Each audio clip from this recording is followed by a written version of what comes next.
నమస్తే ఫ్రెండ్స్, నేను మీ జర్నలిస్ట్ వలి. మంత్రి నారా లోకేష్ కి పార్టీ పరంగా కీలక బాధ్యతలు రాబోతున్నాయా? ఎందుకంటే మహానాడు వేదిక మీదే వర్కింగ్ ప్రెసిడెంట్ ఇవ్వాలని చెప్పి ప్రతిపాదించారు. ఇలాంటి కీలకమైనటువంటి సందర్భంలో వర్కింగ్ ప్రెసిడెంట్ ఇస్తే గనక అది పార్టీకి బాగా ఉపయోగపడుతుంది. భవిష్యత్తుకు సంబంధించి యువతరం నాయకుల్ని ప్రోత్సహించినట్టు అవుతుంది. ఇది చాలా అవసరమైనటువంటి సందర్భాన్ని కూడా కొంతమంది నాయకులు చంద్రబాబు నాయుడు గారి ముందే మాట్లాడుతున్న పరిస్థితుంది. మరి నిజంగానే నారా లోకేష్ కి ఈ పదవి రాబోతుందా, లేకపోతే చంద్రబాబు నాయుడు ఆలోచన ఏ విధంగా ఉండే అవకాశం ఉంది? మాట్లాడదాం. నాతో పాటు ఉన్నారు స్టూడియోలో అనలిస్ట్ కట్టా కార్తీక్. కార్తీక్ గారు నమస్తే అండి. నమస్తే కార్తీక్ గారు, మనం మహానాడు ప్రారంభం కాకముందు కూడా ఒకసారి మనం మాట్లాడుకున్నాం. నారా లోకేష్ గారికి కీలక పదవి రాబోతోంది. మంత్రి పదవి కూడా ఆయన త్యాగం చేసి వేరే వాళ్ళకి ఇచ్చేసి పూర్తిగా పార్టీ పటిష్టత మీద, పార్టీని భవిష్యత్తులో మళ్ళీ అధికారంలో తీసుకొచ్చే విధంగా ఒక ప్లాన్ రూపొందించే పనిలో ఉన్నారు. పార్టీ బాధ్యతలే తీసుకునే అవకాశం ఉందని చెప్పి ఒక వార్త కూడా హల్చల్ చేసింది. ఏమంటారు? గత మహానాడుల కంటే భిన్నంగా 43 ఏళ్ల టీడీపీ కెరియర్లో ఇది ఒక ఇంపార్టెంట్ మహానాడు. ఎందుకు అంటే మూడో తరం నాయకత్వాన్ని ఇప్పటివరకు ఎన్టీఆర్ చేతుల్లో నుంచి చంద్రబాబు నాయుడు చేతుల్లోకి 1995, ఇప్పుడు చంద్రబాబు నాయుడు చేతుల్లో నుంచి పార్టీ నారా లోకేష్ రేపటి కోసం యువతరానికి నాయకత్వ బాధ్యతలు ఇచ్చే విధంగా నాయకత్వ మార్పు బాధ్యతల ఎక్స్చేంజింగ్ జరుగుతూ ఉన్నటువంటి సమయం ఇది. టీడీపీలో ఒక రసవత్తరమైన సన్నివేశం. నిజానికి 1995లో ఎన్టీఆర్ చేతుల్లో నుంచి చంద్రబాబు నాయుడు చేతుల్లోకి అధికార మార్పిడి జరిగేటప్పుడు పెద్ద రసభాస జరిగింది. ఆ టైంలో పెద్ద గందరగోళం జరిగింది. నిజానికి ఆ రోజు చంద్రబాబు నాయుడు తీసుకున్న స్టెప్స్ వల్లే టీడీపీ ఇంకా బతికి ఉందని తెలుగు తమ్ముళ్ళు ఫీల్ అవుతూ ఉంటారు. ఆ రోజు కనుక ఆ స్టెప్ జరగకపోయి ఉంటే, లక్ష్మీ పార్వతి చేతుల్లో కనుక టీడీపీ వెళ్ళిపోయి ఉంటే, ఆమె చేతుల్లోకి నాయకత్వ బాధ్యత వెళ్ళిపోయి ఉంటే, టీడీపీ పార్టీ అనేది తెలుగు నేల మీద, తెలుగు రాజకీయాల్లో ఉండేదే కాదు. ఈ 40 ఏళ్ల టీడీపీ ప్రస్థానం, 43 ఏళ్ల ప్రస్థానం, 4 దశాబ్దాల ప్రస్థానంలో టీడీపీ అనేది రాష్ట్ర రాజకీయాల్లోనూ జాతీయ రాజకీయాల్లోనూ చాలా క్రియాశీలకమైన పాత్ర పోషిస్తూ ఉంది. అనేక ఆటుపోటును ఎదుర్కొని నిలబడతా ఉంది. దానికి కారణం ఆ పార్టీకి ఉన్న కార్యకర్తలు, ఆ పార్టీకి ఉన్న నిర్మాణం, ఆ పార్టీకి ఉన్న సిద్ధాంతం, ఆ పార్టీకి ఉన్న నాయకత్వం. ఖచ్చితంగా కార్యకర్తలు ఎంత ఇంపార్టెంటో ఆ కార్యకర్తని ఒక సరైన దారిలో నడిపించే నాయకత్వం ఇంపార్టెంట్. చంద్రబాబు నాయుడు ఆ పటిష్టతగా ఉండబట్టే ఇవాళ 4వ సారి ముఖ్యమంత్రి అయ్యాడు. టీడీపీ పార్టీ అధికారంలో తీసుకొచ్చి 4వ సారి ముఖ్యమంత్రి. ఉమ్మడి రాష్ట్రానికి 2 సార్లు, వివిధ రాష్ట్రానికి 2 సార్లు. ఇప్పుడు ఈ వీడియోలో మనం మాట్లాడుకుంటున్న సమయానికి కూడా ఇవాళ దేశంలో ఎన్డీఏలో 2వ పెద్ద భాగస్వామి పార్టీ టీడీపీ. అవును, ఇవాళ మోడీ 3.0 నడవగలుగుతుందంటే, 3సారి ప్రధాని అయ్యారంటే ఖచ్చితంగా టీడీపీ తన వెనకాల ఉంది అన్న విషయాన్ని మనం ఒప్పుకొని తీరాలి. తెలుగు ఎంపీల మీద ఆధారపడే కదా ఎన్డీఏ గవర్నమెంట్ ఉంది. కాబట్టి టీడీపీకి అంత క్రియాశీల బాధ్యత ఉంది. రెండో, జాతీయ రాజకీయాల్లో కూడా ఒక తెలుగువాడైనటువంటి చంద్రబాబు నాయుడు చక్రం తిప్పారు. గత ఎన్డీఏ కన్వీనర్గా ఉన్నాడు.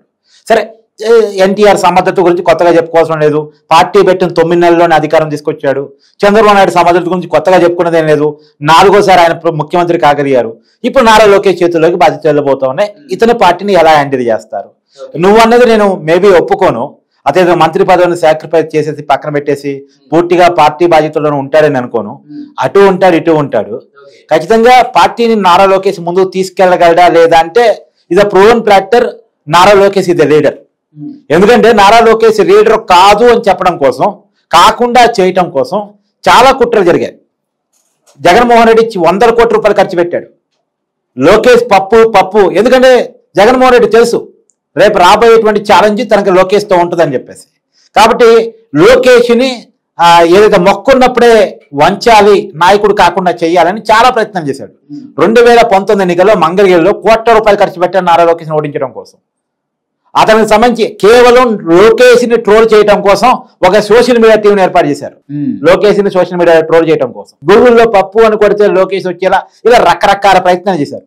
కానీ వీటన్నిటిని ఫేస్ చేసి తనకు తాను రాటు దేవి వీటన్నిటిని ఎదుర్కొని తాను పప్పుని కాదు నిప్పుని అని తనకు తాను ప్రూవ్ చేసుకున్న లీడర్ నారా లోకేష్. ఒక చిన్న ఎగ్జాంపుల్ చెప్తాబ్బా. ఇవాళ ఆయన ఎక్కడి నుంచి గెలిచాడు? మంగళగిరి నుంచి గెలిచాడు. ఏది 2019లో ఎక్కడి నుంచి అయితే నారా లోకేష్ ఓడిపోయాడో 2024లో అక్కడి నుంచే గెలిచాడు.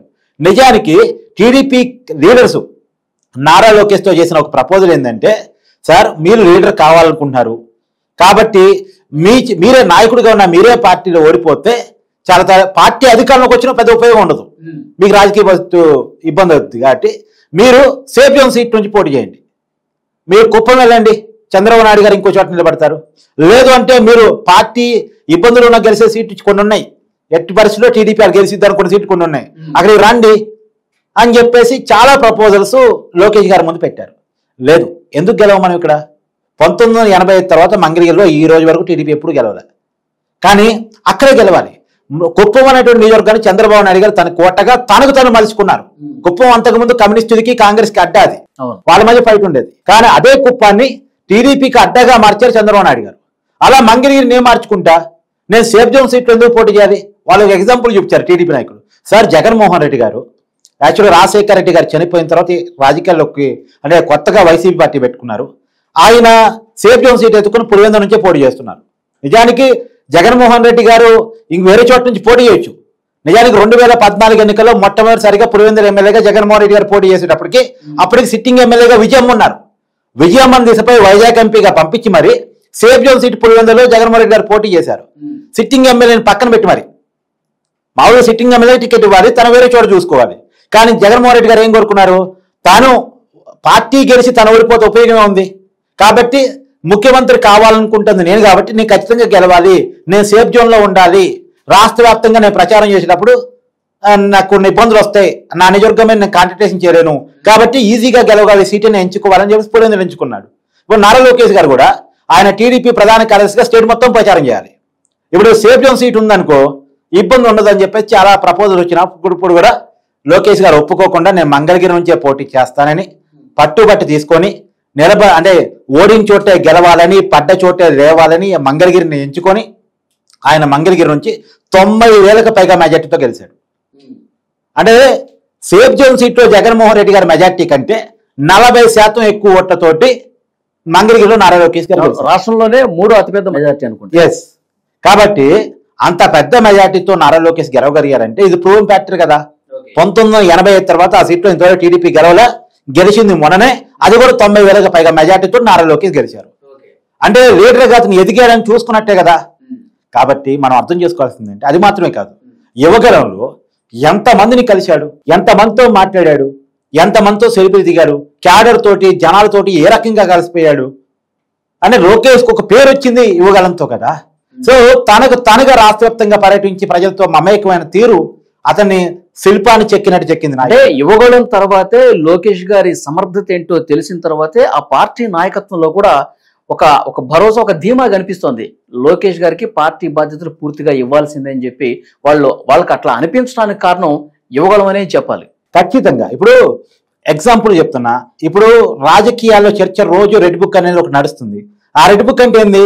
నారా లోకేష్ గారు ఒక మాట యువగలం పాదయాత్రలో వైసీపీ చేస్తున్న ప్రతి అరాచకాన్ని, అధికారుల ద్వారా చేస్తున్న ప్రతి అక్రమాన్ని నేను నోట్ చేసి పెట్టుకుంటున్నాను, అందరి మీద చట్టపరంగా చర్యలు తీసుకుంటున్నాను, దానికోసం రెడ్ బుక్ అనే దాన్ని ఒకటి పెట్టుకున్నాను, నోట్ చేసుకుంటున్నానని ఆ రోజు చెప్పిన మాట ఈ రోజు కూడా ఆంధ్రప్రదేశ్ రాజకీయాలు రోజు రెడ్ బుక్ చుట్టూనే చర్చ.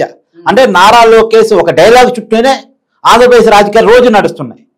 అంటే నారా లోకేష్ ఒక ఎజెండాని క్రియేట్ చేయగలిగారు రాష్ట్ర రాజకీయాల్లో. ఆ రెడ్ బుక్ అనేది పోయినసారి ఎన్నికల్లో ఎంత ప్రభావం చూపించిందంటే ఈ వైసీపీ నాయకులు బుద్ధి చెప్పాలి. అసలు కూటమి గెలిచినప్పటి నుంచి ఇంకా రెడ్ బుక్ ఓపినప్పుడు రెడ్ బుక్ లో ఫస్ట్ ఎవరి పేరు ఉంది, కొడానాని పేరుందా, వల్లభనేని వంశీ పేరుందా, జగన్మోహన్ రెడ్డి పేరు ఎన్నో పేరు, ఇట్లా రోజు రెడ్ బుక్ గురించే ప్రస్తావన. వైసీపీ నాయకులు లెగిస్తే చూడు, ఈవెన్ వాళ్ళ పార్టీ అధినేత జగన్మోహన్ రెడ్డితో సహా రెడ్ బుక్ గురించే మాట్లాడుతూ ఉంటారు. వాళ్ళ మీడియా రెడ్ బుక్ గురించే ప్రస్తావిస్తూ ఉంటుంది, రెడ్ బుక్ గురించి డిబేట్ పెడతా ఉంటుంది.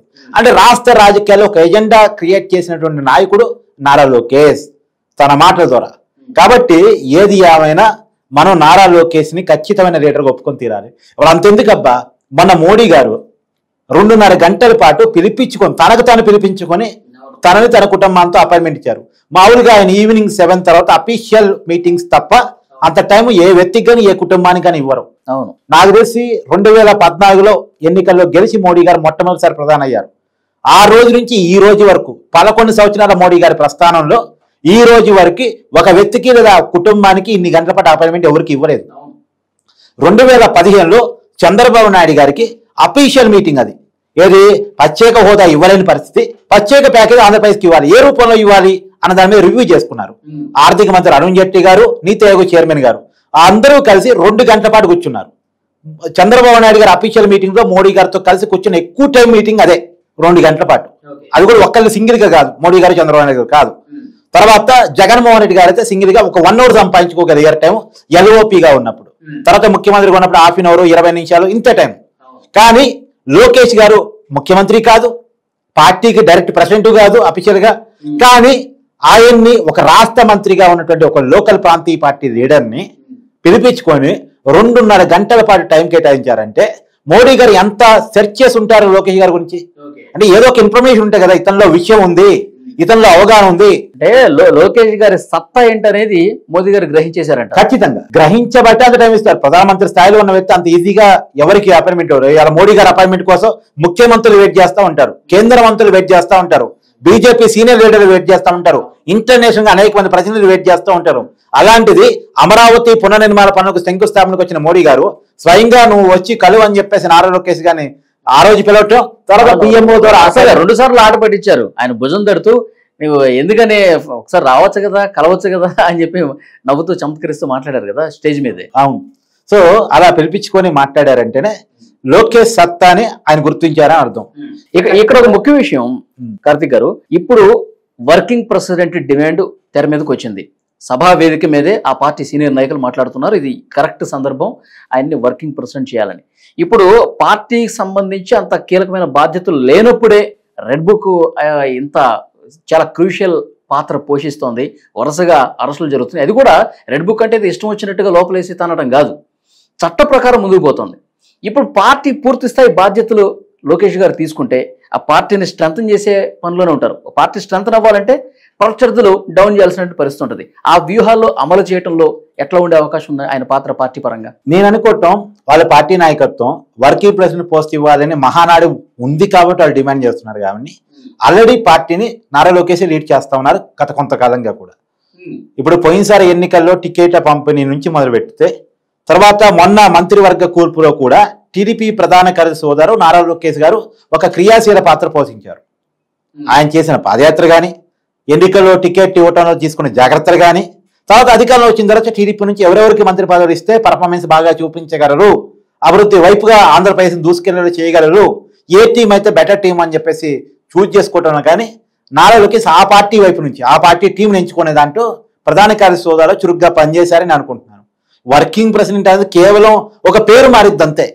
నారా లోకేష్ గారి పర్ఫార్మెన్స్ అనేటువంటిది ప్రూవెన్ ఫ్యాక్టర్. ఇవాళ ఆ పార్టీ గెలుపులో, ఆ పార్టీ నడవడికలో, ఇవాళ ప్రభుత్వం ముందుకెళ్తున్నటువంటి తీరులో నారా లోకేష్ పోషిస్తున్నటువంటి పాత్ర అమోఘమని నేనైతే భావిస్తున్నాను. ఇంకొక ముఖ్యమైన విషయం, ఇప్పుడు వర్కింగ్ ప్రెసిడెంట్ మీరు అన్నట్లు ఆయన పేరు మారుతుంది అంతే తప్ప ఆ బాధ్యతలను ఆయన చూసుకుంటున్నారు అని చెప్పేసి అంటూ ఉన్నారు. కానీ ఇంకొంతమంది ఏమంటున్నారంటే ఆయనకి వర్కింగ్ ప్రెసిడెంట్ కాదు, ముఖ్యమంత్రిగా చంద్రబాబు నాయుడు గారు అద్భుతంగా పనిచేస్తా ఉన్నారు. అమరావతి ఏ విధంగా నిర్మాణం చేయాలి, పోలవరం నిర్మాణం చేయాలి, పూర్తిగా రాష్ట్ర ప్రజల సంక్షేమ అభివృద్ధి దృష్టిలో పెట్టుకుని ఆయన డెవలప్మెంట్ మోడల్లో ముందుకు పోతా ఉన్నారు. కానీ పార్టీ పరంగా పూర్తి బాధ్యతలు వాళ్ళకి వర్కింగ్ ప్రెసిడెంట్ ఇంకోట కాదు, పార్టీ జాతీయ అధ్యక్షుడిని చేయాల్సిందే అని ఒక డిమాండ్ కూడా వస్తుంది. ఏమంటారు?